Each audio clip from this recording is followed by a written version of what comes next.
Hello, my name is Selah.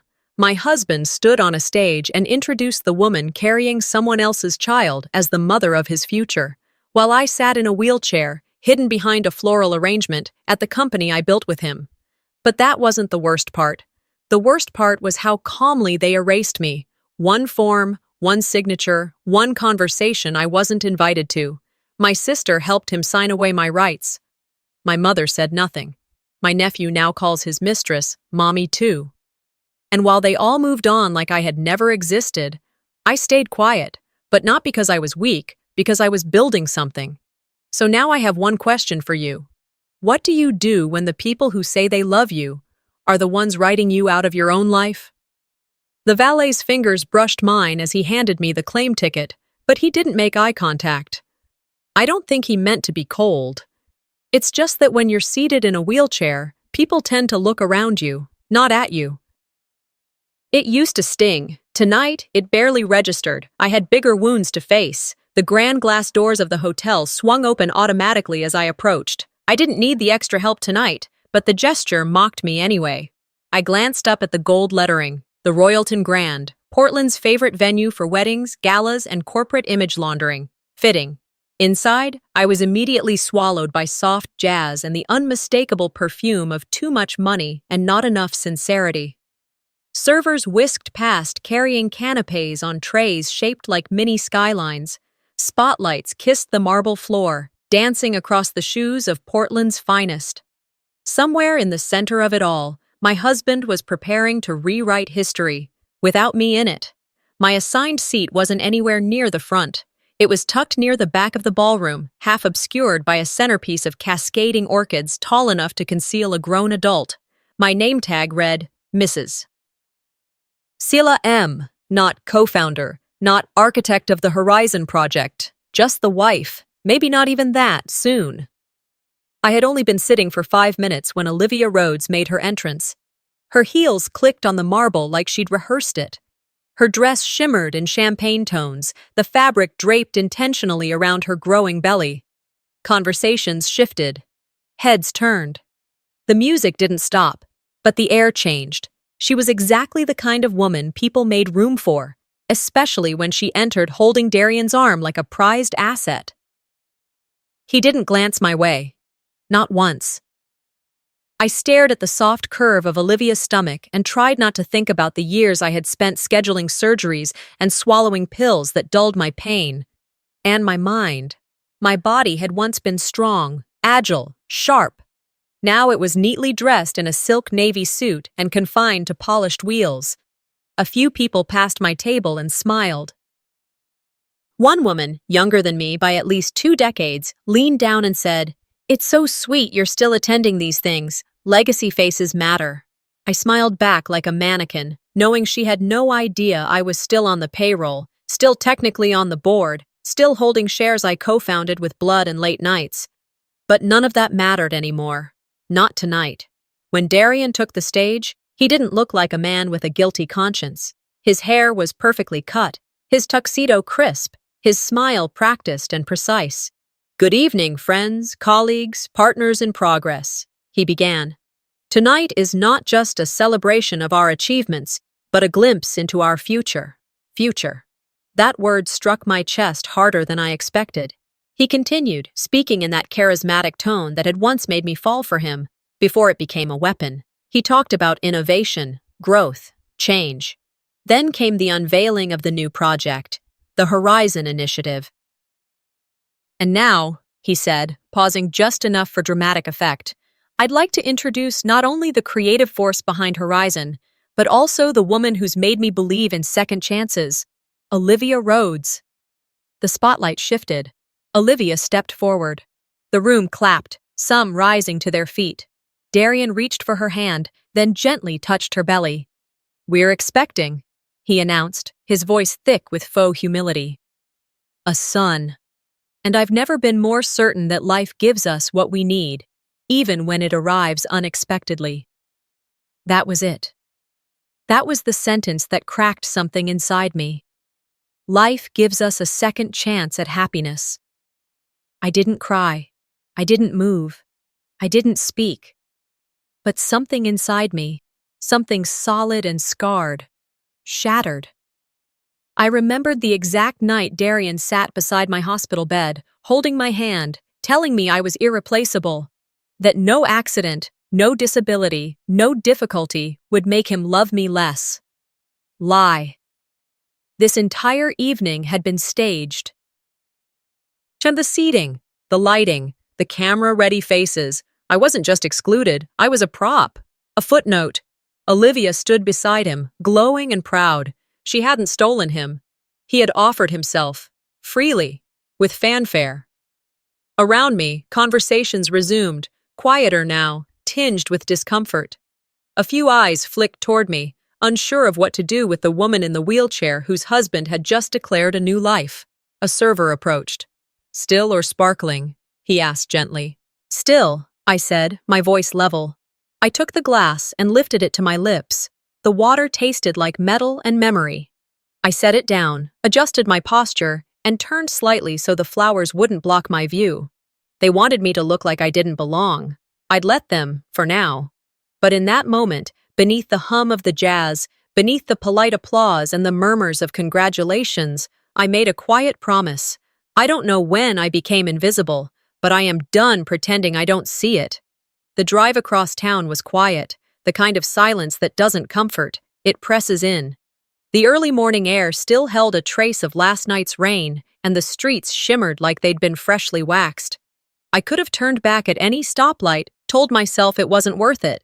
But something in my chest, tight, burning, refused to let go of the hope that maybe, just maybe, home still meant something. My mother's house looked exactly as it had for the last 20 years. The same wind chimes fluttered in the breeze like a song stuck in time.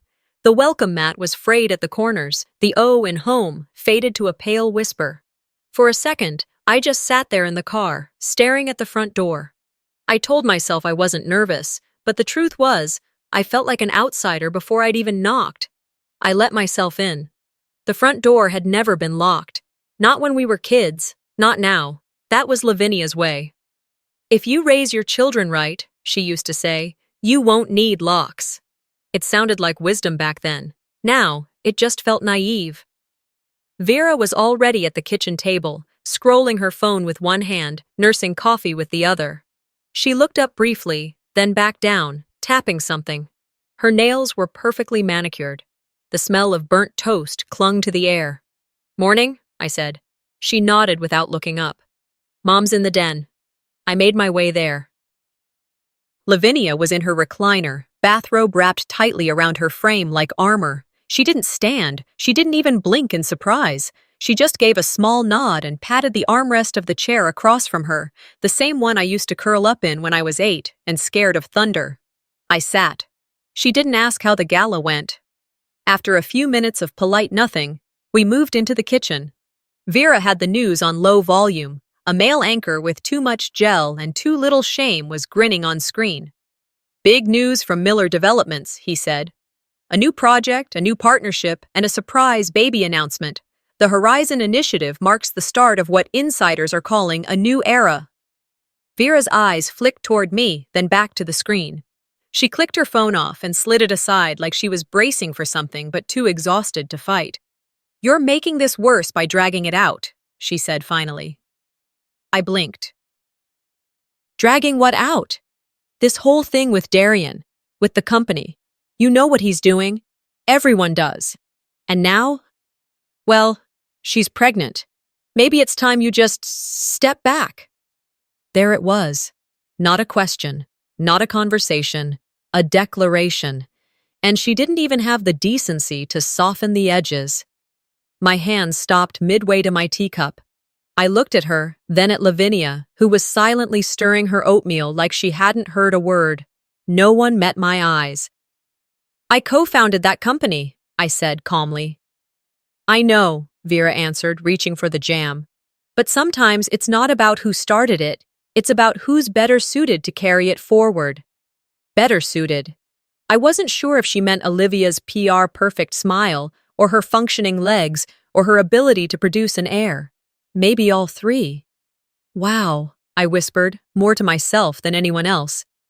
"This isn't personal. Vera continued, as if she were doing me a favor. It's just, she's young. She's ambitious. She's fresh.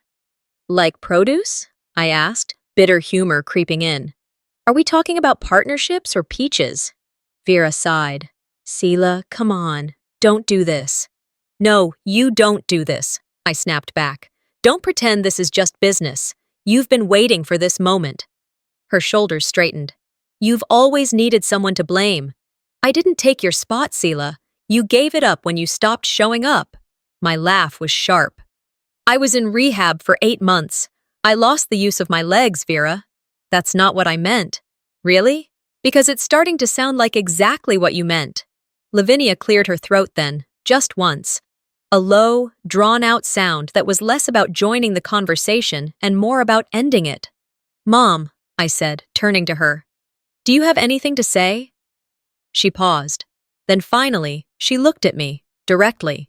Her eyes, once a source of comfort, were now unreadable. You're not the only woman who's suffered quietly and moved on, she said.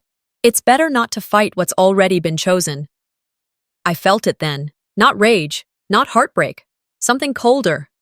The realization that this wasn't just about my marriage or my company. This was generational. This was bone deep. Lavinia wasn't neglectful.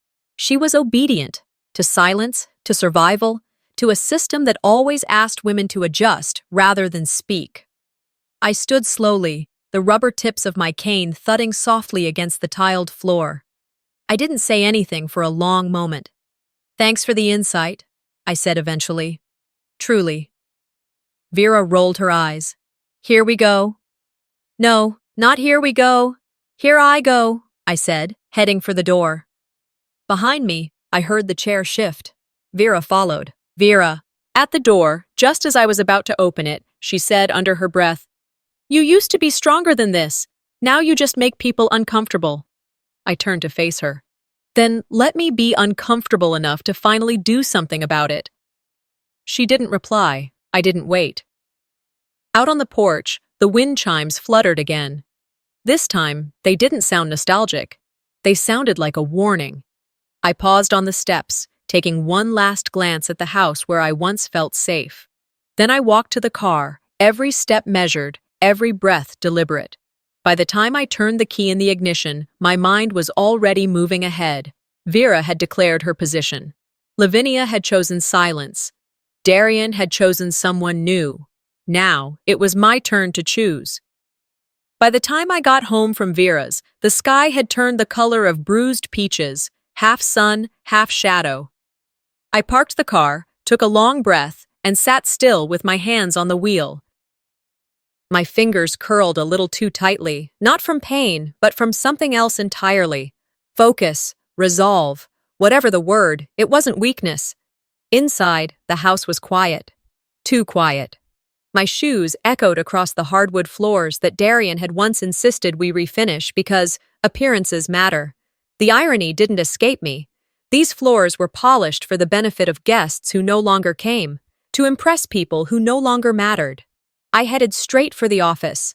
It was the one room Darian rarely entered.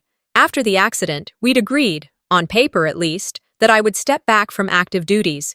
But I kept the office, the passwords, the paper trail. Or so I thought. I powered up the computer, expecting nothing. A few emails, maybe, bills to pay. But the moment I entered my old credentials, the system blinked and rejected me. Invalid password. I tried again. Caps lock off. Same result. Something shifted in my chest. Not panic. Not yet.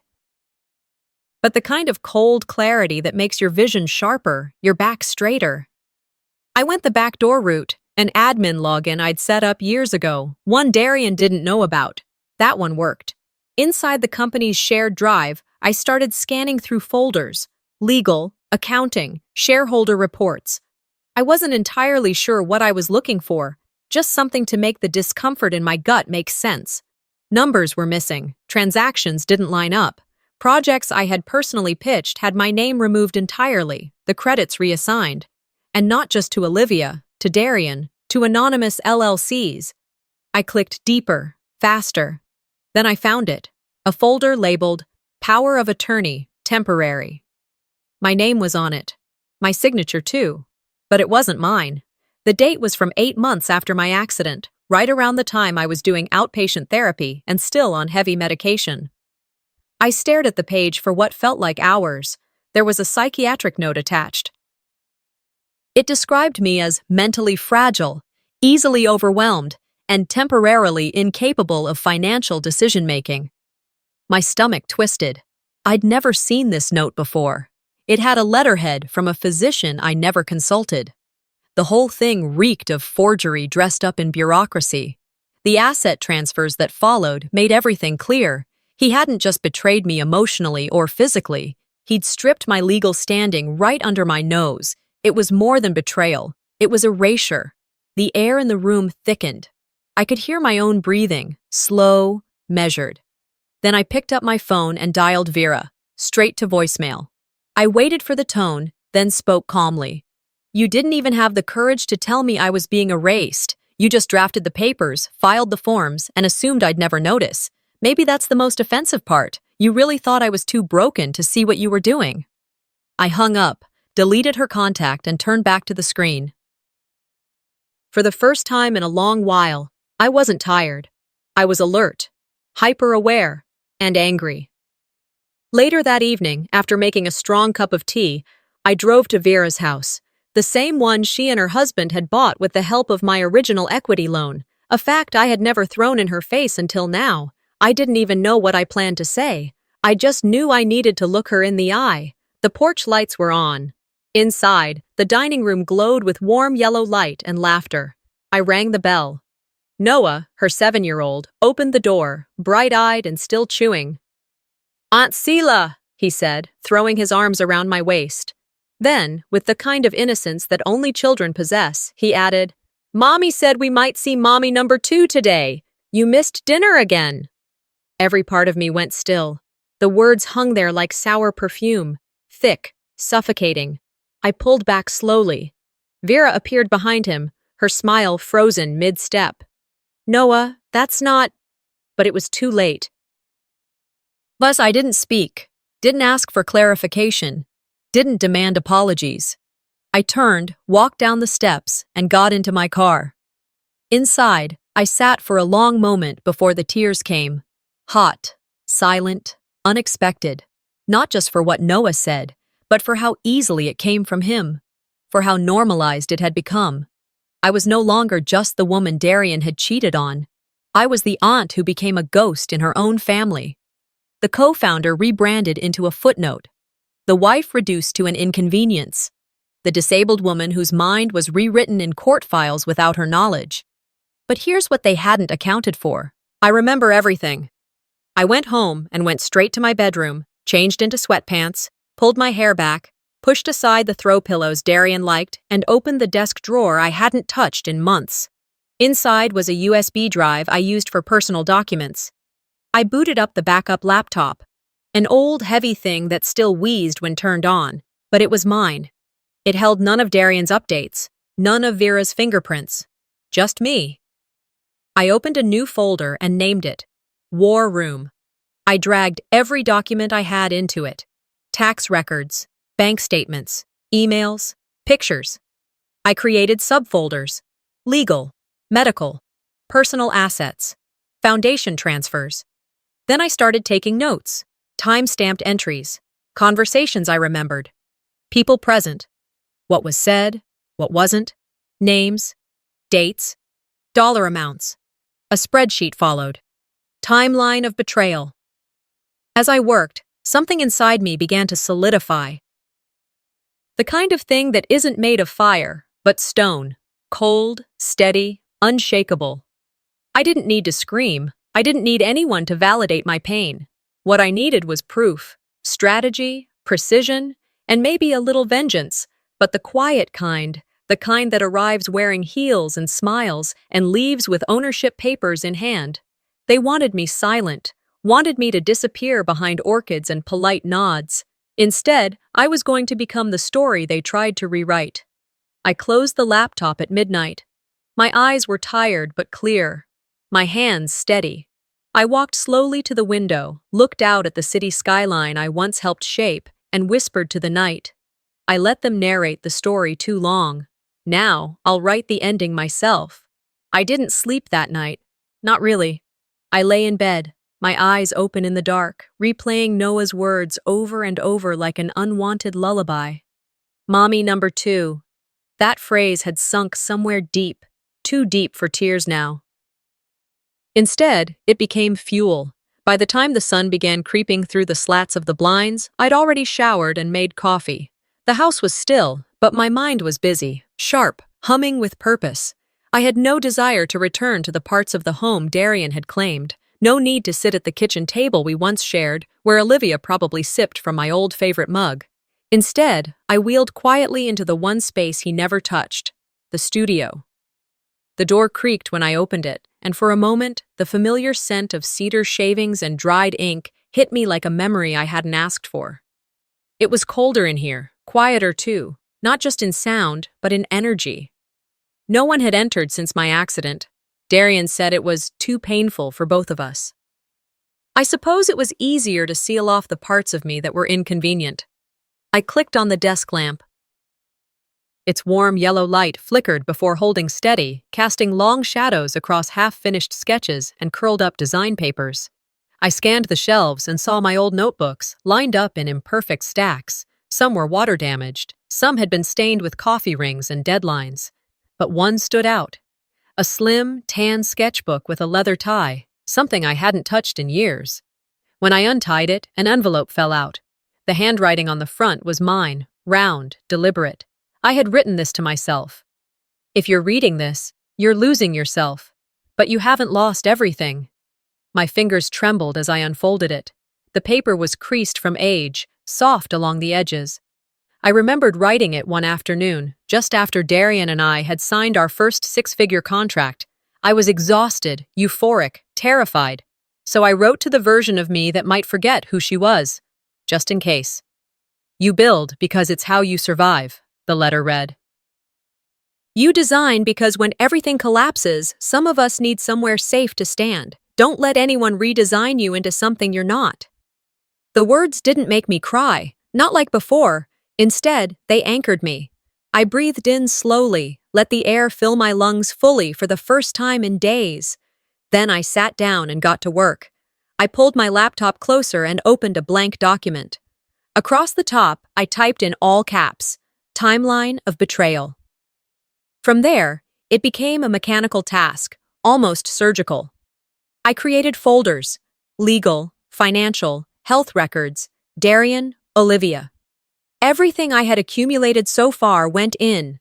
Every email, every bank statement, every signed contract that didn't bear my name anymore. I cross-referenced dates, like the day I was in surgery versus the date on the power of attorney papers. The numbers didn't lie. They couldn't. But people could. And they had. By mid-afternoon, I'd organized most of it. I made backup copies on encrypted drives and uploaded one to a cloud account that only I could access. Not because I was paranoid, because I was learning what it meant to be erased slowly, one document at a time.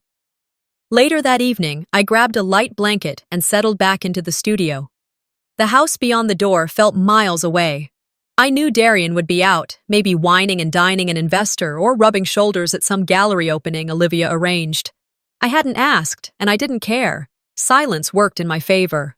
As I opened a browser window to search for more files related to our foundation, a pop-up ad caught my eye. The New Age couple of Portland real estate. It was a video thumbnail of Darian and Olivia standing hand in hand on stage at the gala. My stomach clenched, but I clicked play anyway. The video was well edited, smooth transitions, soft music. Olivia's polished smile, Darian's arm around her as he spoke about rebirth, vision, and unexpected blessings. They looked like the cover of a magazine. Maybe they would be, but it was the comments that punched me in the gut. She's glowing. Love wins again. Wasn't he married? Guess the old wife didn't support his dreams. The wife looked cold anyway. At least he found joy again. I stared at the words on the screen, fingers hovering over the trackpad. For a moment, I considered closing it, moving on, not letting strangers inject more poison into an already infected wound. But I didn't. Instead, I took screenshots.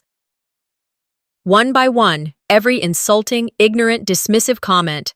Then I printed them. I walked to the back wall of the studio, the one that used to hold drafts of our earliest projects, and began taping them up, like blueprints. Only this time, the structure I was designing was something else entirely. Each comment was a brick, each lie, a beam, each betrayal, a foundation. They were building something, and they didn't even know it. What they meant to hurt me was becoming the very architecture of my resistance. By midnight, the wall was full. My hands were stained with ink and tape residue. My eyes were dry, my spine straight. I stood back and looked at the collage. My name wasn't in any of those comments. Just the wife. The problem. The past. No one had even bothered to say Selah. That's when I knew. I didn't just have to fight for my assets or my title. I had to fight for my name, my story, my place in the room. I stepped back, took a photo of the wall, and set it as my lock screen.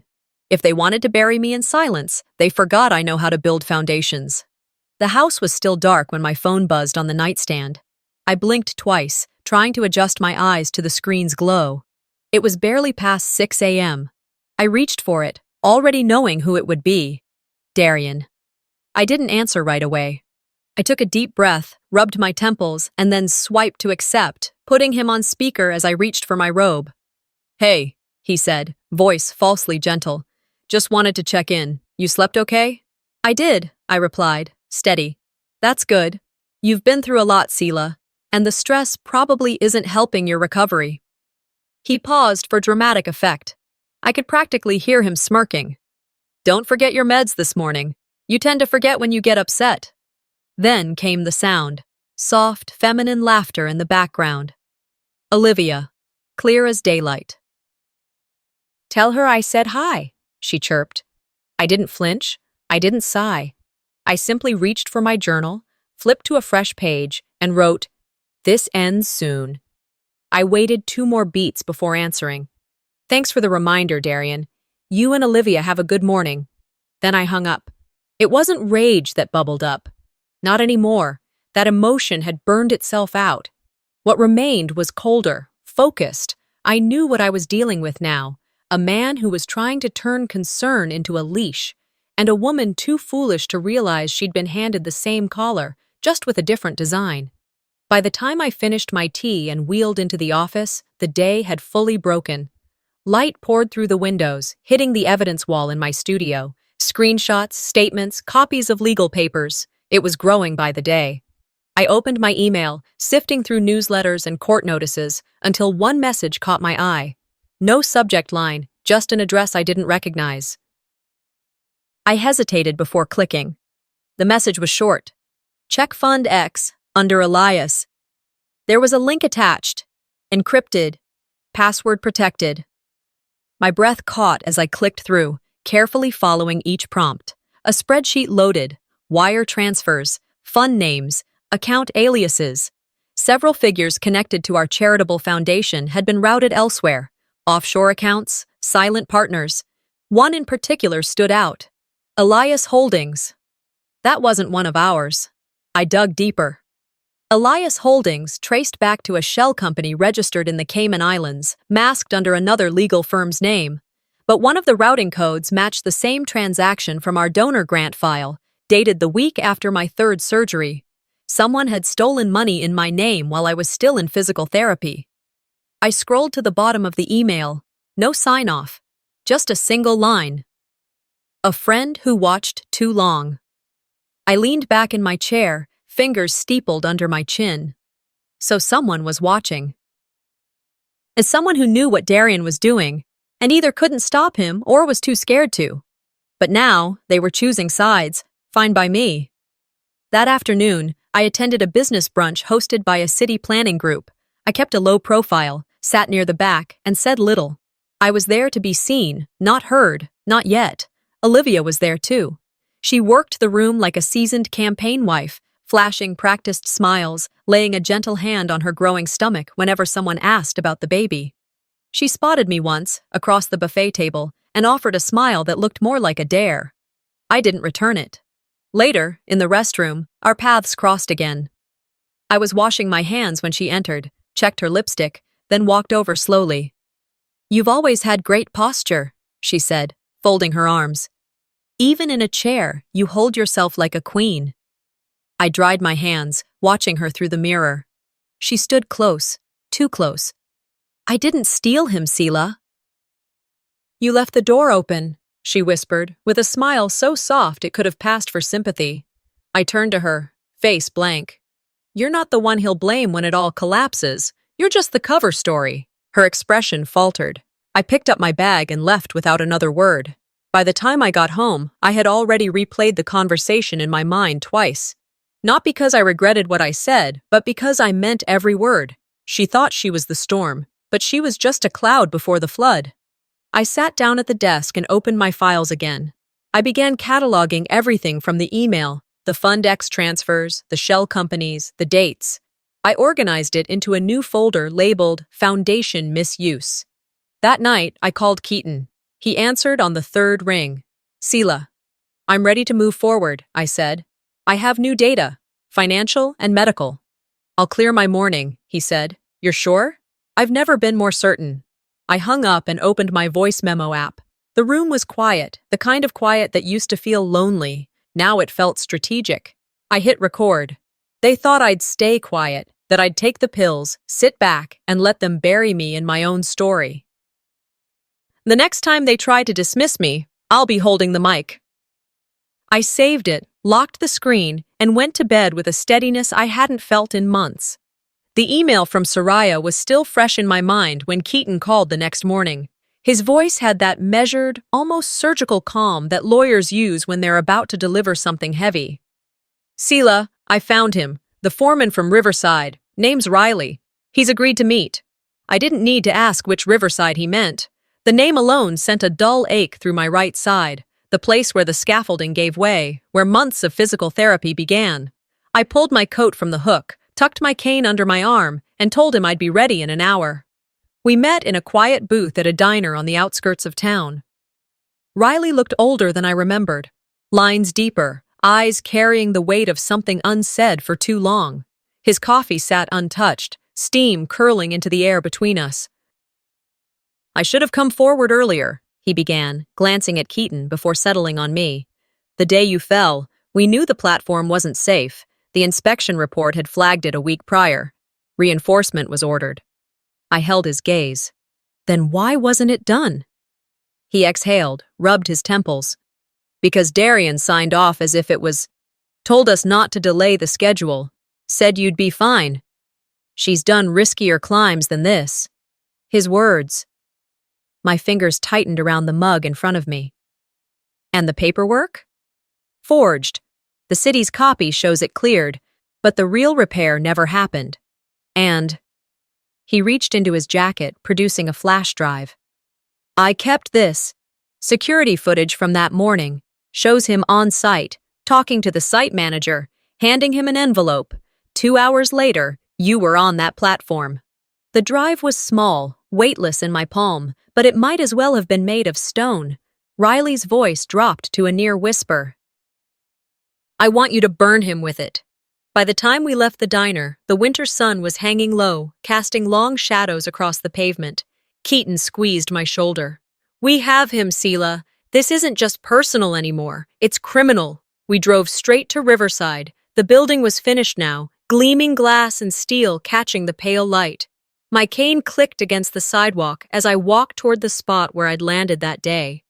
The world looked different from here, cleaner, newer, but my body remembered the violence of the fall.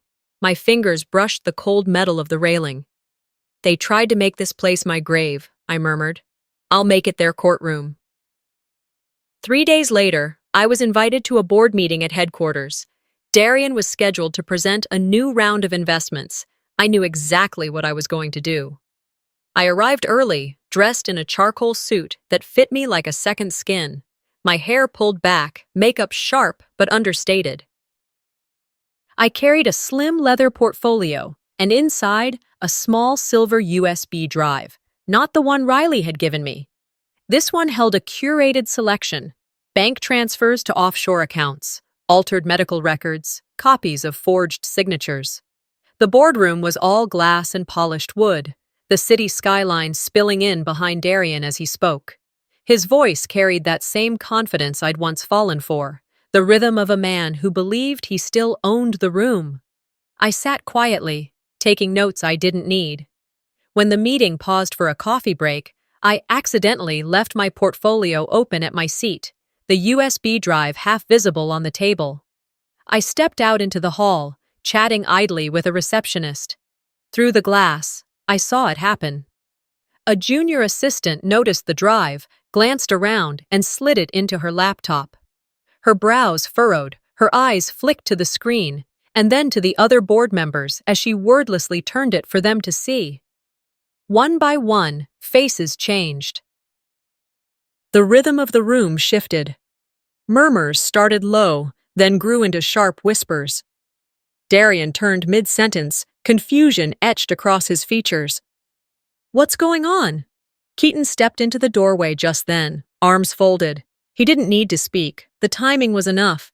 He caught my eye and gave the slightest nod. I walked back in, calm as glass. "Everything all right?" I asked, my tone pure politeness. No one answered. I retrieved my portfolio, slid the drive back inside, and excused myself before the silence could break into accusation. There was no need to witness the rest. The seed was planted. That night, as I sat at my kitchen table reviewing the files again, a notification popped up on my encrypted email. From Soraya. "I want to talk, privately. You're not the only one tired of being dismissed." I closed my laptop and leaned back, the hum of the refrigerator the only sound in the room. For the first time in months, I felt the balance tip ever so slightly in my favor. They had built a stage to humiliate me. Now, I was turning it into a courtroom. The conversation with Soraya played in my mind like a chessboard being set. She didn't waste words in her encrypted message, just a time, a place, and a promise that certain board members were ready to hear the truth in a way they couldn't ignore. A week later, the opportunity arrived wrapped in the same silk arrogance Darian had always worn, an invitation to a new vision gala, hosted in the home that used to be ours. The card was thick, cream-colored, embossed with gold. The message read, "We hope you'll join us and show unity." That last part was underlined. Unity, as in stand beside us while we erase you. I replied with one word, confirmed. The days leading up to the gala were meticulous. Keaton and I double-checked every document, every timestamp, every line of evidence. And then, the final piece fell into my lap. 3 days before the event, Keaton slid an envelope across my desk. His expression was tight, his eyes unreadable. "You might want to sit down." Inside were the DNA results, color-coded and clear. The child Olivia carried wasn't Darian's. The father was another man entirely, someone she'd been seeing during the first months of their affair. I stared at the paper, the air between us heavy. "He humiliated me with a lie," I said finally, my voice low but steady. "I'll dismantle him with the truth."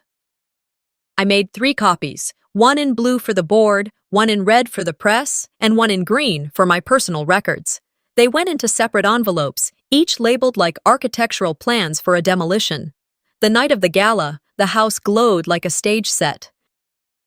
Tall windows spilled warm light onto the manicured lawn, and valets in black jackets moved with mechanical precision.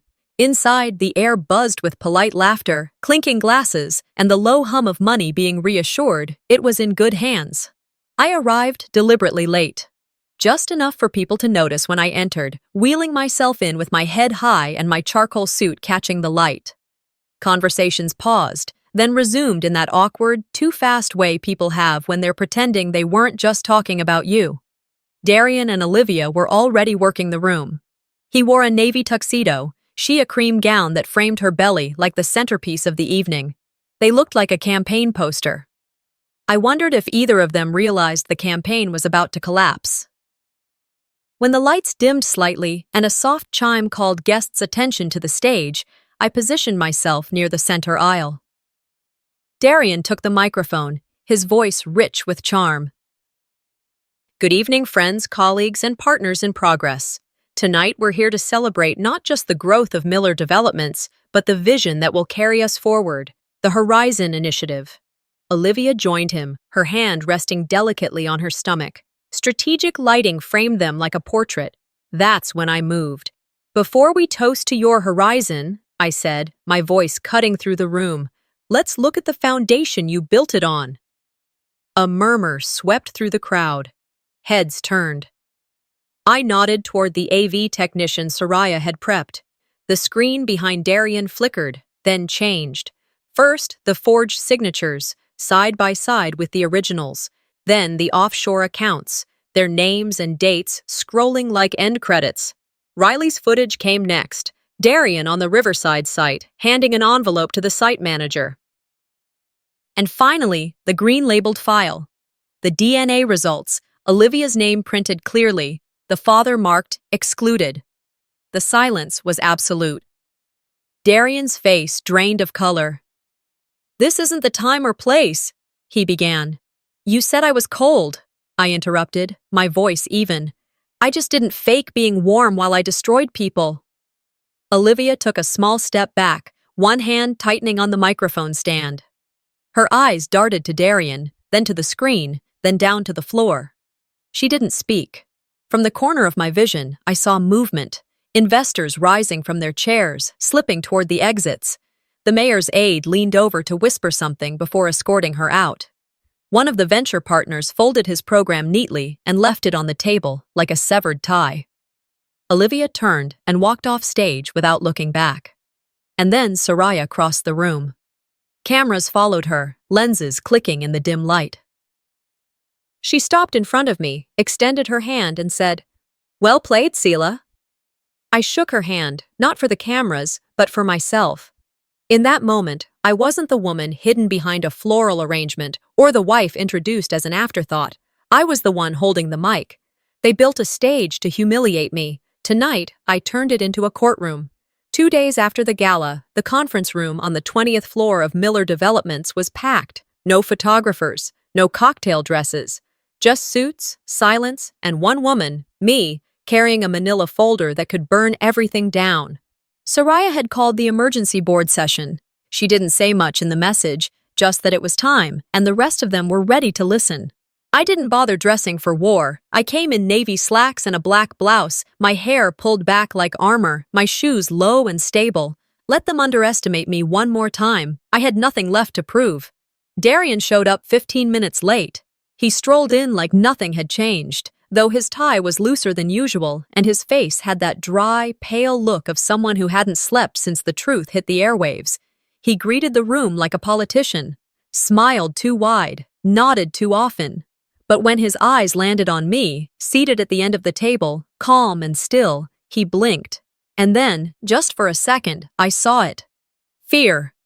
Soraya started the meeting. "This is not a hearing," she said. "This is a vote. But before we take it, Selah has the floor." I opened the folder. Inside were notarized statements, audit trails, medical records, and hard evidence. I didn't raise my voice. I didn't slam anything down. I just laid it out, one document at a time. Fraud, coercion, forged signatures, misuse of foundation funds, manipulation of medical care for personal gain, intentional negligence that resulted in a life-changing injury. The room stayed silent. You could hear the mechanical hum of the AC, the slow tick of the antique clock above the door. And then Soraya said, "We'll vote now." It wasn't even close. 9 votes for his removal, 1 abstention, from Darian himself. Though honestly, I think even he would have voted himself out if it meant avoiding eye contact. He didn't speak when it was over. He just stood, straightened his jacket, and walked out of the room like it wasn't the end. But I knew better. They gave me back what was mine, not out of generosity, but because they could no longer ignore me. That afternoon, Keaton filed the paperwork. Divorce and civil action. It wasn't emotional. It was procedural. The charges included misappropriation of funds, fraud, forgery, and reckless endangerment. The headlines rolled in by morning. CEO replaced after disability dispute. Woman wins legal battle against husband who took her company. I didn't read them. I didn't need to. I'd lived every word. The court hearings began the following week. Darian's legal team tried spinning the narrative, tried painting me as unstable, emotionally compromised, vengeful. But the paper trail was clear, and the video evidence was damning. I didn't testify with fire in my voice. I let the documents speak louder than outrage ever could. Midway through the proceedings, something unexpected happened. Olivia released a public statement. "I was misled," she said. "I believed him because I wanted to, but I will not defend him anymore. I have nothing to gain by staying in a narrative built on lies." It was short. No apologies to me, no requests for sympathy, just a quiet exit, a choice to walk away without setting fire to the stage. I respected that, in a strange way. From what I heard later, she packed up and left town within the week, moved in with her sister in Ashland. No one followed, no one asked. And Darian? Well, he lost everything he thought made him untouchable. The company, the house, the narrative. His face disappeared from the business section and reappeared on Reddit threads titled Corporate Karma. He didn't call me, didn't text, but his lawyer did send a message. He wishes to resolve matters privately and respectfully. I didn't reply. Instead, I walked into the office building that still bore the Miller name on the glass, but no longer in the lobby directory. The new brass plaque on the executive suite door read, Selah Chen, Chief Executive Officer. I stepped inside. The team stood quietly as I entered. Some smiled, some looked down, a few had tears in their eyes. No one clapped. It wasn't that kind of moment. It was quieter, more sacred. I walked across the room, past the familiar table where so many decisions had once been made without me, past the wall where Darian's framed vision statements had been taken down. I reached my desk. I didn't sit right away. I stood there, looking out at the city skyline, at the buildings I'd helped design, the spaces I once saw only from a gurney or through tinted glass, and finally, I smiled. Not because I won, but because I survived, and because for the first time in years, the view was mine again. The quiet didn't feel heavy anymore. 3.5 months had passed since the court finalized everything: my divorce, the financial ruling, the return of every asset he thought he could take. I didn't mark the day with a drink or a trip or a speech. I marked it by unlocking the doors to the building I had spent the last year dreaming about. Phoenix Women. That was the name I gave the foundation. Not because I believed in poetic symbolism, but because I knew exactly what it meant to burn to the ground and rebuild, stronger, smarter, and on my own terms. It stood on the edge of a residential neighborhood in southeast Portland, tucked between an elementary school and a public park. The space was warm and clean, its wooden floors wide enough for wheelchairs, its bathrooms accessible, its corners designed not for decoration, but for dignity. Every light fixture, every ramp, every door width, I had touched them all with intention. The grand opening was scheduled for a Saturday morning. We didn't want it to feel formal or performative, just open. We hung a simple white banner across the front with the tagline I'd scribbled on a napkin at a diner weeks earlier. Your story isn't over. Volunteers greeted women at the door. Some came alone. Some came with sisters, friends, daughters. Some walked steadily. Others leaned on walkers or someone's arm. All of them walked through that front door the same way I had once wanted to walk into a room. Not pitied, not questioned, just seen. I gave a short welcome speech, nothing rehearsed. Just real. I didn't start this place to prove I'm okay. I started it so no one else has to go through what I did in silence. We don't do pity here. We do power. When the applause settled, I stepped back, letting the room take over. Laughter spilled from the small kitchen where coffee brewed. A mural was being painted in the back hallway, hands rising from the ashes, each one a different skin tone, reaching upward. It wasn't perfect, but it was growing. That was the point. Later that afternoon, back in my office, the one I designed to feel like a calm version of my old studio, I opened an envelope that had arrived without a return address. It was from Darian. His handwriting was still neat, almost performative. The letter was short, barely a page, no excuses, no pleas, just this. I know now I was never strong enough to stand beside you. You were never the weak one, Selah. I just needed you to believe that, so I could pretend I was something I'm not. I read it twice. Then I folded it in half, slid it into the back of my drawer, and never opened it again. That evening, before heading home, I flipped open the last page of the journal I had kept hidden through everything. There it was, the line I'd written for myself when everything felt too far gone. If no one claps when you get up, clap for yourself. Then keep walking. I whispered it out loud, and I smiled. Physically, I was healing more than even my doctors expected. I could walk short distances without the cane now, though I kept it with me, not because I needed it, but because it reminded me of the distance between being carried and carrying myself. It reminded me I got here not because someone helped me, but because I stopped asking for help that came with a leash. Twice a week, I taught workshops called Architecting Identity. Women came in with stories that looked different on the surface, but carried the same weight.